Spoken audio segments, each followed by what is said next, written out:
Salib itu berdiri dengan tegak dan Yesus tersalib di sana. Di sekitar salib itu banyak orang tetap menjalani hidup seperti biasa.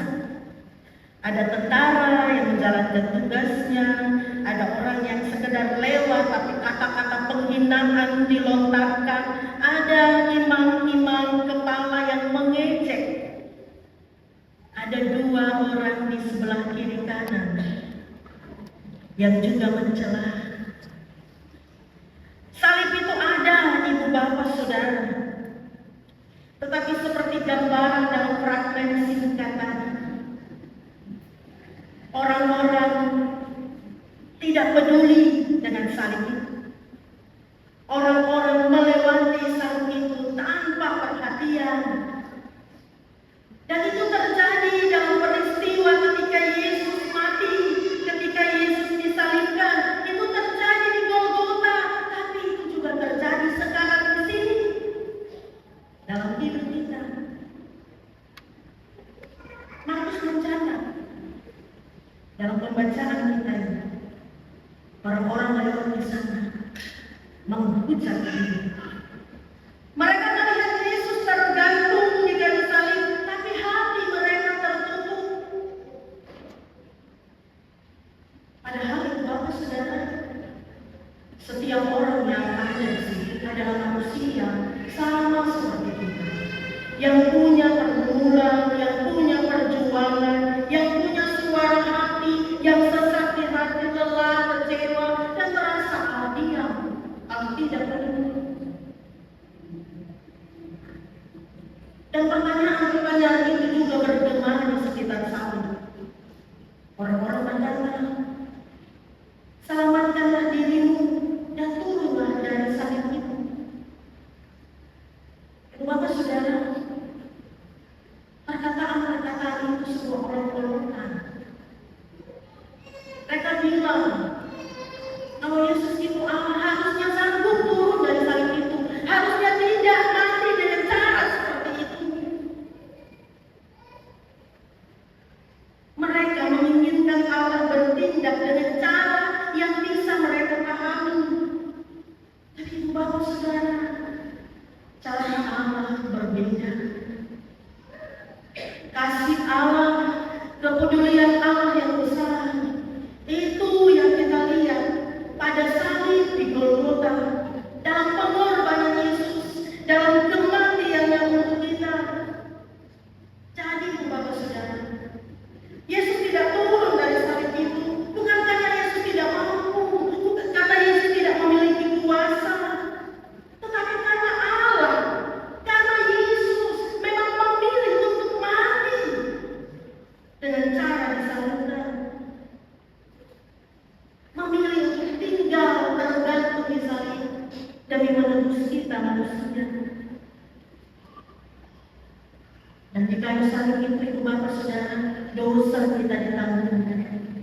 Ada kayu salib itu harga penebusan dibayar dengan darah yang mahal. Karena itu salib menjadi jawaban Allah untuk penyerahan manusia dalam dosa. Bagi dunia salib adalah sebuah kebodohan,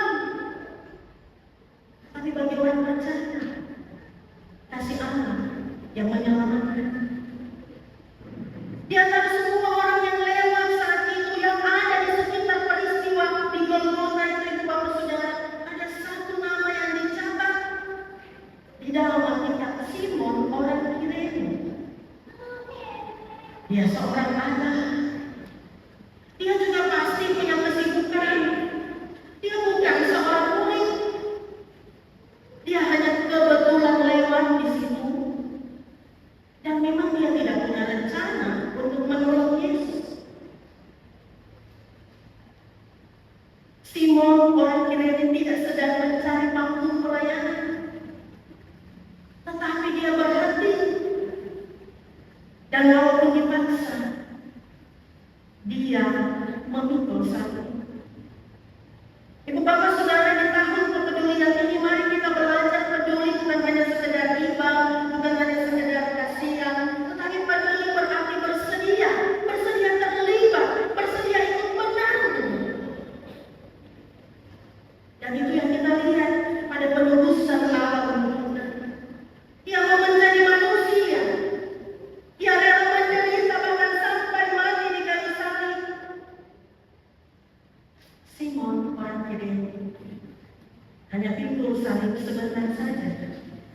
Tapi Yesus pikul sampai akhir, sampai mati, supaya kita selamat.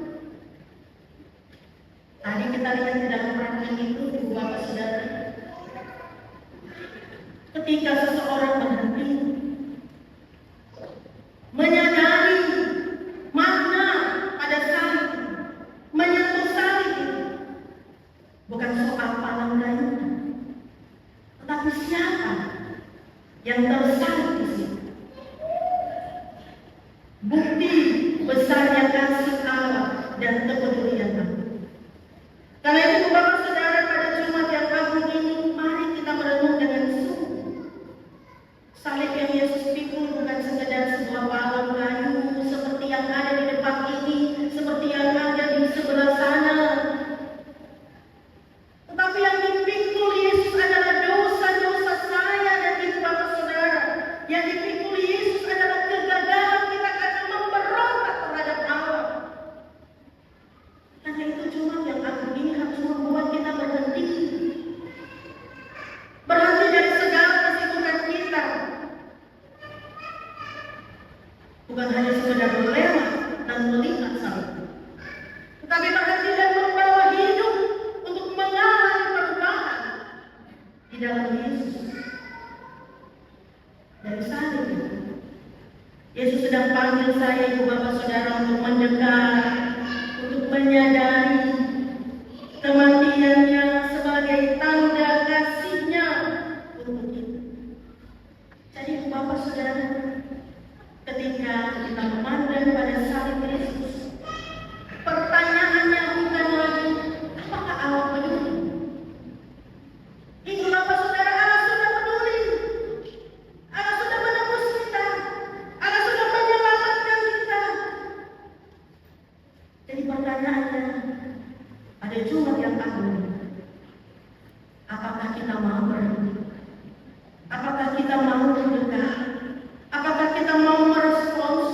Apakah kita mau membawa hidup dengan hati yang terbuka untuk mengalami pemulihan Allah? Hari ini, mari bertanya untuk diri kita masing-masing. Kita yang ada di dalam gereja Jumat sore, tapi juga seluruh pendengar yang ada di sore, di mana saja berada. Mari bertanya, adakah Kristus yang tersalib itu sedang memimpin hidup kita? Adakah Kristus yang tersalib itu tinggal di dalam hati kita? Ataukah jangan-jangan kita seperti orang-orang tadi? Kita memang Kristen, kita Kristen dari lahir, kita sudah mengaku iman percaya untuk Tuhan, tapi kita hanya lewat saja. Sebentar pada pukul 4 sore, sebagai anggota sini Jumat kita diundang untuk mengambil bagian pada perjamuan kudus. Ingatlah Ibu Bapak Saudara, Jumat agung ini adalah pertemuan antara duka cita manusia karena dosa dengan kasih Allah yang besar. Pada salib itu kita melihat luka manusia, pada tubuh Kristus yang dipecah-pecahkan, pada darahnya yang tercurah. Tapi kita juga sekaligus melihat hati Allah yang penuh kasih, yang peduli untuk saya dan Ibu Bapak Saudara. Selamat merenung pada Jumat yang akhir. Amin.